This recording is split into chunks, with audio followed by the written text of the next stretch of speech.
అవతల పార్టీలున్న లీడర్ల ఇండ్లల్లో పోయి మరి కండువ గప్పి షెయి పార్టీల షేరిక చేసుకుంటున్నాడు గాని అలిగిన సొంత పార్టీ సీనియర్ లీడర్ ఇంటికి పోనీకి టైం లేనట్టున్నది సీఎం రేవంత్ అన్నకు అని జగిత్యాల జీవన్ రెడ్డి సారు ముచ్చట మీద మస్తుగా అయింది కదా రచ్చ.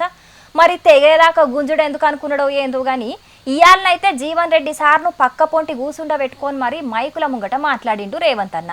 ఇంకా మంత్రి శాఖల మీద కూడా మాట్లాడిండు. మరి ఇంతకేం మాట్లాడిండో అరుచుకున్నదాం నడువురి. ఇప్పటికే అలిగిండు, ఆయన పార్టీలకెంచి పోయినా పోయేటట్టున్నాడు అని జీవన్ రెడ్డి సార్ను ఢిల్లీ పిలిపించుకున్నారు షెయి పార్టీ పెద్ద లీడర్లు. ఇక గప్పటికే ఢిల్లీలున్న సీఎం రేవంత్ అన్న ఓ దిక్కు మంత్రి శ్రీధర్ బాబు సార్ను, ఇంకో దిక్కు జీవన్ రెడ్డి సార్ను కూసుండబెట్టుకొని మైకుల ముంగట మాట్లాడిండు. జీవన్ రెడ్డి సారుకు పీసీసీ కెంచి ముందుగల మత్లవు వంపకపోవుడు తప్పే అని ఒప్పుకున్నాడు రేవంత్ అన్న.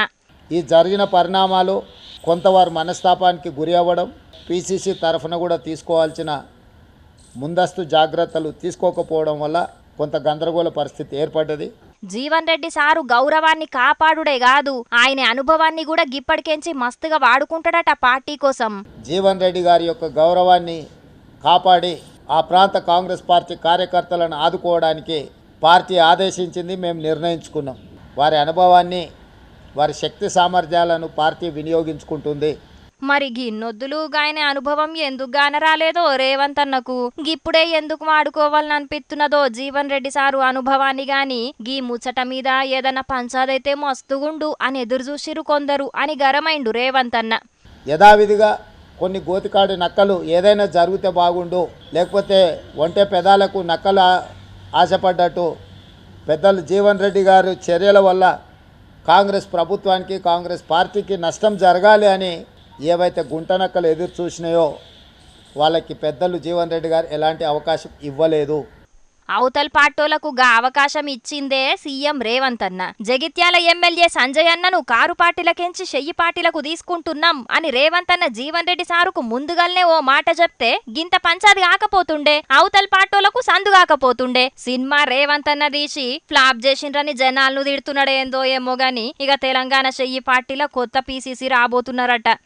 కాంగ్రెస్ ప్రెసిడెంట్ మల్లికార్జున్ ఖర్గే గారికి, general secretary organisation KC Venugopal గారికి నా 3 సంవత్సరాల పదవీ కాలం పూర్తి అయ్యే లోపల నూతన పీసీసీ అధ్యక్షుడిని నియమించండి. నాకు ఈ బాధ్యత నుంచి తప్పించి సమర్థవంతమైన వాళ్లకు సామాజిక న్యాయంతో పాటు కొత్త పీసీసీ అధ్యక్షుడిని నియమించండి అని చెప్పి నేను ఆల్రెడీ అధిష్టానానికి విజ్ఞప్తి చేసిన. అధిష్టానం నిర్ణయం తీసుకోవాల్సింది. తప్పకుండా అధిష్టానం నిర్ణయం తీసుకుంటుందని నేను భావిస్తున్నాను. 3 ఏండ్ల పదవి కాలం అయిపోతున్నది కాబట్టి కొత్తోళ్ళని చూసుకోండ్రి అని చెప్పిండట అధిష్టానానికి రేవంత్ అన్న. ఇక మరిగా పదవి కోసం మస్తు మందే పోటీ పడుతున్నారు. మళ్ళాగా పదవి మీద కొన్నొద్దులు పంచాదులు అయితే కావచ్చు షెయి పార్టీల. కానీ టాకీస్ల ముంగట హౌస్ఫుల్ బోర్డు పెట్టినట్టు, దుకాన్ల ముంగట నో స్టాక్ బోర్డులు పెట్టినట్టు, ఆఫీస్ల ముంగట నో వేకెన్సీ బోర్డు పెట్టినట్టు తెలంగాణ క్యాబినెట్ లో కూడా ఏ మంత్రుల శాఖల ఖాళీ లేదట. అన్ని శాఖలకు మంత్రులున్నారట. ఏ శాఖ ఖాళీ లేదు, అన్ని శాఖలకు మంత్రులు ఉన్నారు. అన్ని శాఖలకు మంత్రులున్నారో అన్ని శాఖలు నీతాన్నే ఉన్నాయో ఒక పరి ఆలోచన చేసుకొని మళ్ళొక పరి మైకుల ముంగటికి వచ్చినప్పుడు మాట్లాడదువులేవే రేవంత్ అన్న.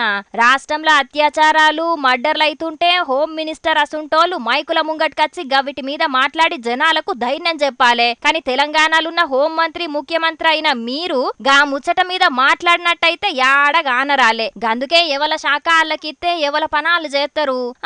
ఆయన నువ్వేం చేస్తావు తీయు, మీ అధిష్టానం చెప్తేనే కదా నువ్వు కూడా ఏదన్నా చేసేది. తెలంగాణకు నువ్వు ముఖ్యమంత్రి అయినా కూడా నీకు నీ అధిష్టానం మాటే ముఖ్యం కదా అని ముక్కిరుతున్నారు రేవంత్ అన్న మాటలిన్న తెలంగాణ పబ్లిక్.